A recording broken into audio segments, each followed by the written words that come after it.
and welcome to this edition of Brand Buzz with me, Ankita Saxena. Well, this is the show where we get you all the dope from the world of advertising and marketing. And today I'm in conversation with Prasanth Kumar, who's the CEO of Group M South Asia, to talk to him about Group M's latest report this year, next year, to find out about the trends in marketing for 2025. Hi Prasanth, welcome to ET Now. It's a pleasure to have you on the show. Hi Ankita. Prasanth, I was going through the report and it says that Indian advertising is set to grow by 7% in 2025 to 1,60,000 odd crores, which is an incremental addition of 10,000 odd crores this year. What are going to be the levers of growth? Yeah, so you're right. We're estimating it to be a 7% growth. Yeah.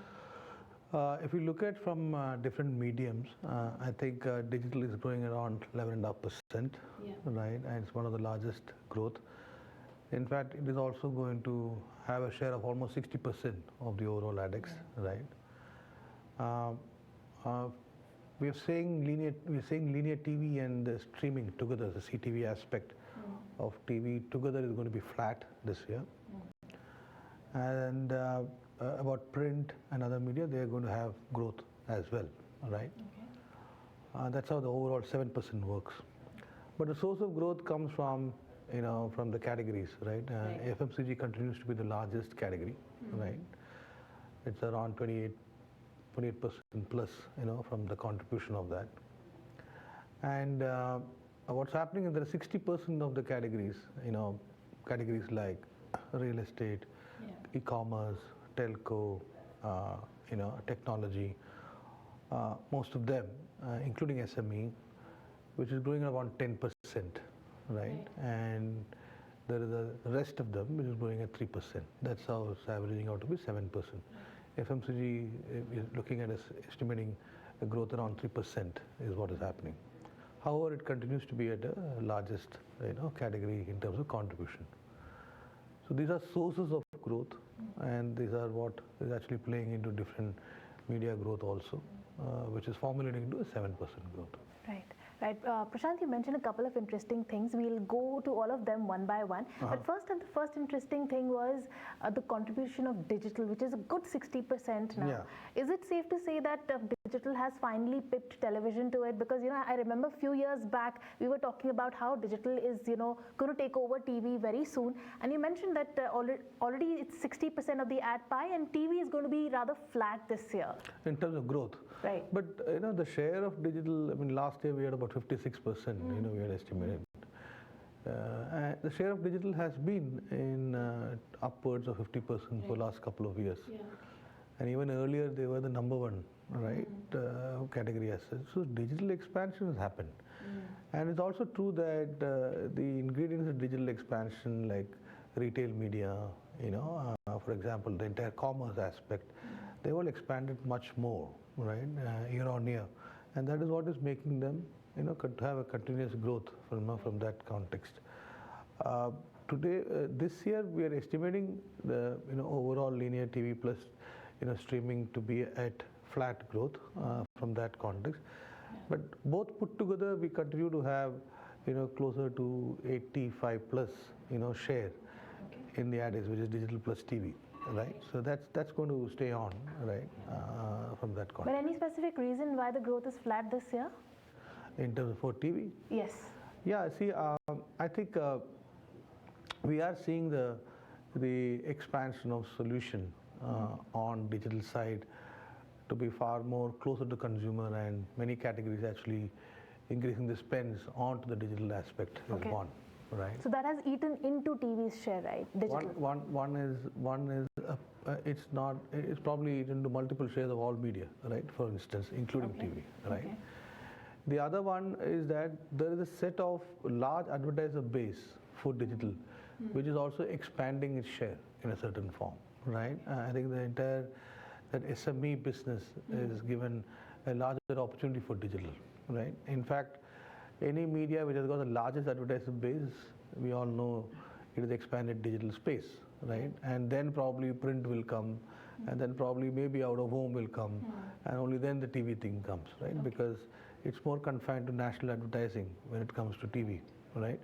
We only have languages as as splits from that context. Yeah. Right, so a couple of things. It's because it's more hyper-localized/localized as far as digital is concerned. Also, the cost efficiencies are more, and there are more new advertisers on board, like SMEs, and that's right. so that's driving growth for digital. That's it's very important because we come from television, so it's important to understand why. Yeah, so the more we are able to enhance the TV platform with more tech solutions, Okay. which can attract more hyper-local brands, I think we can also get the advertiser base growing, right, from that context. Okay. So that's something which I think the industry should look at, how it can be looked at from that context, right? Can you elaborate on that a little more? No, what I mean is that, if you are able to target different markets, and if you look at print, for example, Right. there are multi-editions which are there. Right. So you can have targeting onto each market. Similarly, if there's a technology solve, which TV also can look at, it can help TV to look at, having multiple base of advertisers to come in, for example. So these are all different nuances of different media which we need to look at, because for source of growth, what you need is a source of demand, right? It cannot come from a finite list of clients. The clients have to expand, right? That's the point. Right. Also, Prashant, the other thing that really stood out is, of course, this buzzword AI. Now, all through last year, we saw, the adoption of large language models like ChatGPT, Gemini, and so on. This year, I've been hearing a lot of marketers talk about agentic AI. Tell us, how is agentic AI going to transform marketing? If you have any use cases, could you share that with us? Agentic AI is something which is shaping up in a certain form to come with solutions in the marketing, space. And we see that getting used in multi-solutions, when you look at from a full funnel marketing also coming as base of how it can be looked at from a different perspective, including areas of inciting, areas of, looking at articulating solutions from that context, and also from the context of activation, which is targeting. All of this platform, I think, tools on AI actually helps, right? And one of the biggest advantages in the speed in which how these solutions can be brought in, right? In many of this, we see a lot of it through, hyper-personalization as one solve, which I think many campaigns we have been Right. Demonstrating. And that's how AI has come into the space. I think in a span of generative AI also, from that context of how it is evolving, even in the search business, is something which is very interesting to see, where consumer likes and dislikes have been cohorted to see which are the more sharper way of looking at. So that's again another way of demonstration of that. We genuinely feel the utility of these tools is only going to get enhanced more, right? To know more depth and width of how we can use the insights of consumers and put into action in targeting them better, right? Which I think we have multi cases of happening in the industry right now, right? I think there will be a play of how this will also play into personalization of content, which anyway have many multiple cases. We have seen cases across many brands which is going on. So all of this is making it more exciting, right? And that's one of the AI as a base, but a couple of trends are based on that. One is the agentic AI as well as the generative AI based search, etc. Those are the two aspects which we have talked about. Yeah. Prashant, could you sum up the top trends for 2025 as far as marketing is concerned? So what we've done is we have come with some top 10 key trends. I'll try to briefly put it, right?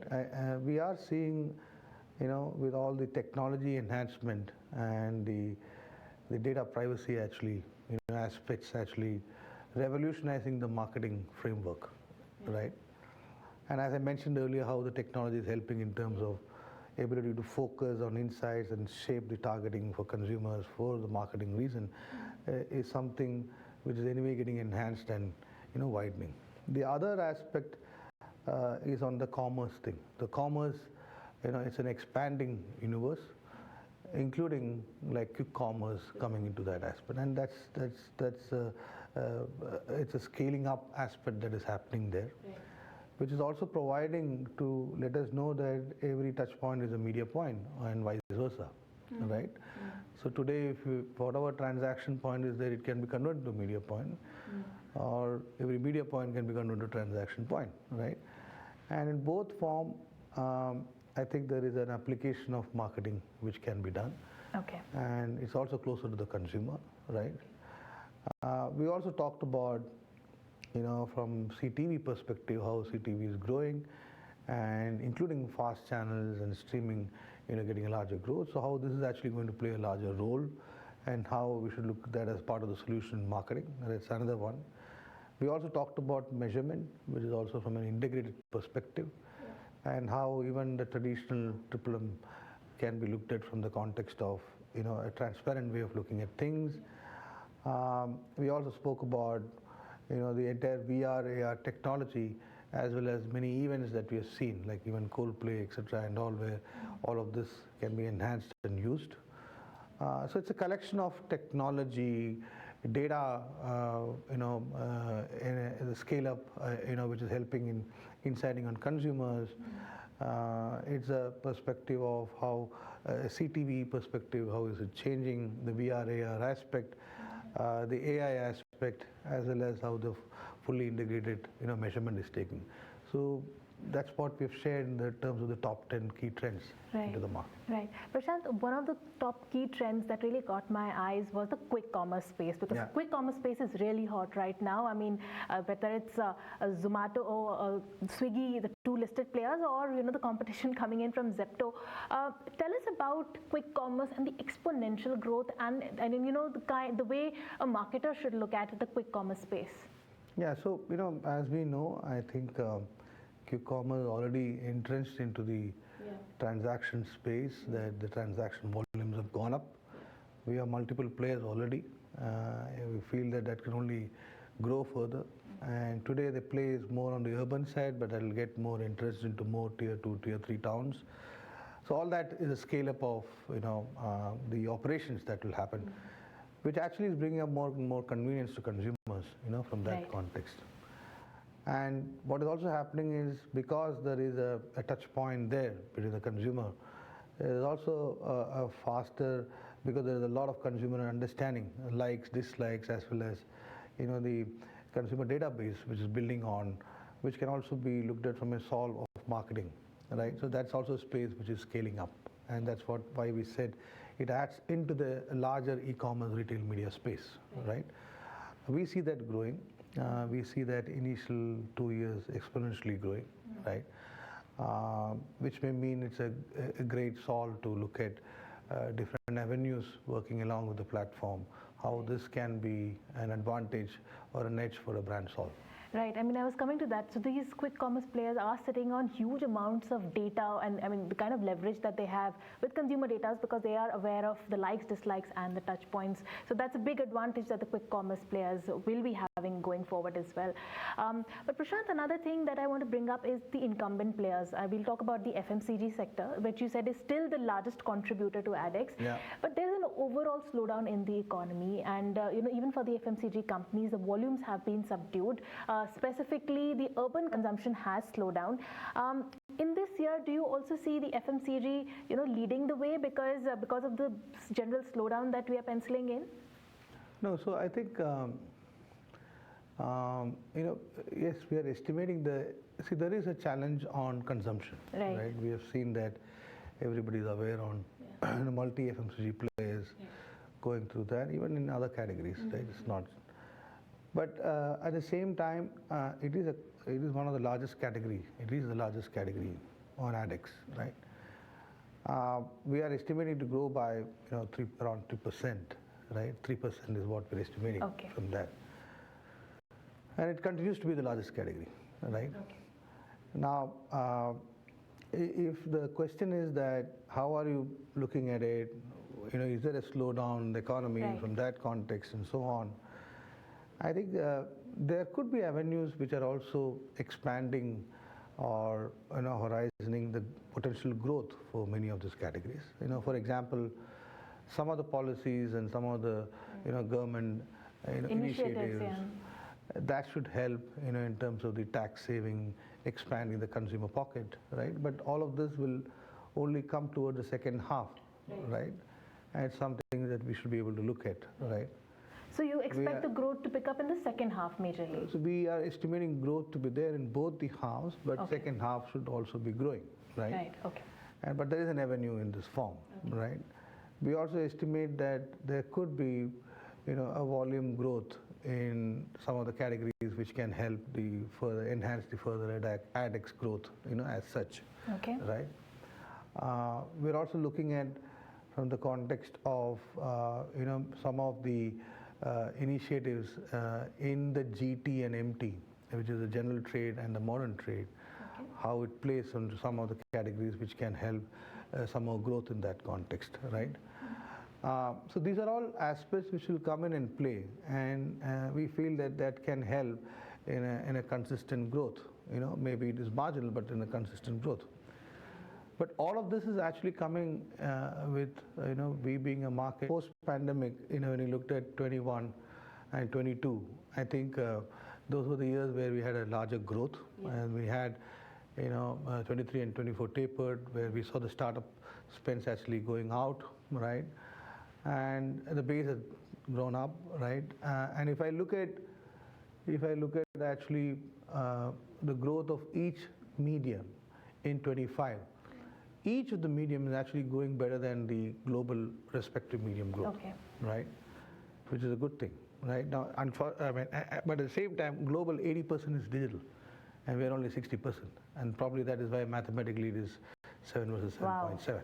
Right. So that much headroom to grow for India now, as far as digital is concerned? I don't know. I think we have to look at different markets and different nuances, right? But it's only an insight that global is 80% and India has reached to 60% right now, right? Yeah. Finally, Prasanth, what would be your advice to the marketers today to navigate through this space of there's so much, there's AI coming in, there is changing consumer demands, there is, it is a very dynamic landscape right now. There is also a slowdown in the economy. What would be your advice to the marketer? See, you're right. There is so many things happening. Yeah. And it's happening in a fast pace, right? And there is a landscape evolving. There is a consumer behavior which is fast evolving. And obviously, it's a very tough task for a marketer to look at how they need to navigate this through this, There's no secret sauce, right? I don't think. I think first of all, I think we got to be resilient, right? These are shaping of how each industry is getting into a certain way of functioning, right? And it's only good that technology is at the center of it, because as you see, if you look at all the 10 key trends we have said, all of them, in one way or the other, is all from a digital flavor, right? And a technology flavor. So one of the aspects I would say is that I think marketers should prioritize the areas of growth. Okay. Right? I think they will definitely have multiple areas of growth as opportunities. But in a market like this, you got to prioritize, what are the areas of growth. It could be a context of geography, it could be a context of cohort, it could be a context of different audiences, premium, and so on, right? But it's important to know, what is the priority that you want to look at, right? And therefore have a simple task for each of the priorities that you've taken. So that's one. And the second one, I think speed is of essence. Okay. You have to be faster. I mean, it could be against a competition, or it could be about yourself having to experiment to new technologies, new technology, or experiment, and you got to keep on experimenting, but you got to be faster as well. So that's the second one. And the third one is to look at it from an integrated form, and not look at it from a context of only a siloed base, right? And that should help us to stitch the entire story and create a framework for the overall journey that you're looking for each brand or each client. Yeah. All right, Prasanth, thank you so much for that insightful conversation. It was a pleasure to have you on the show. Thank you.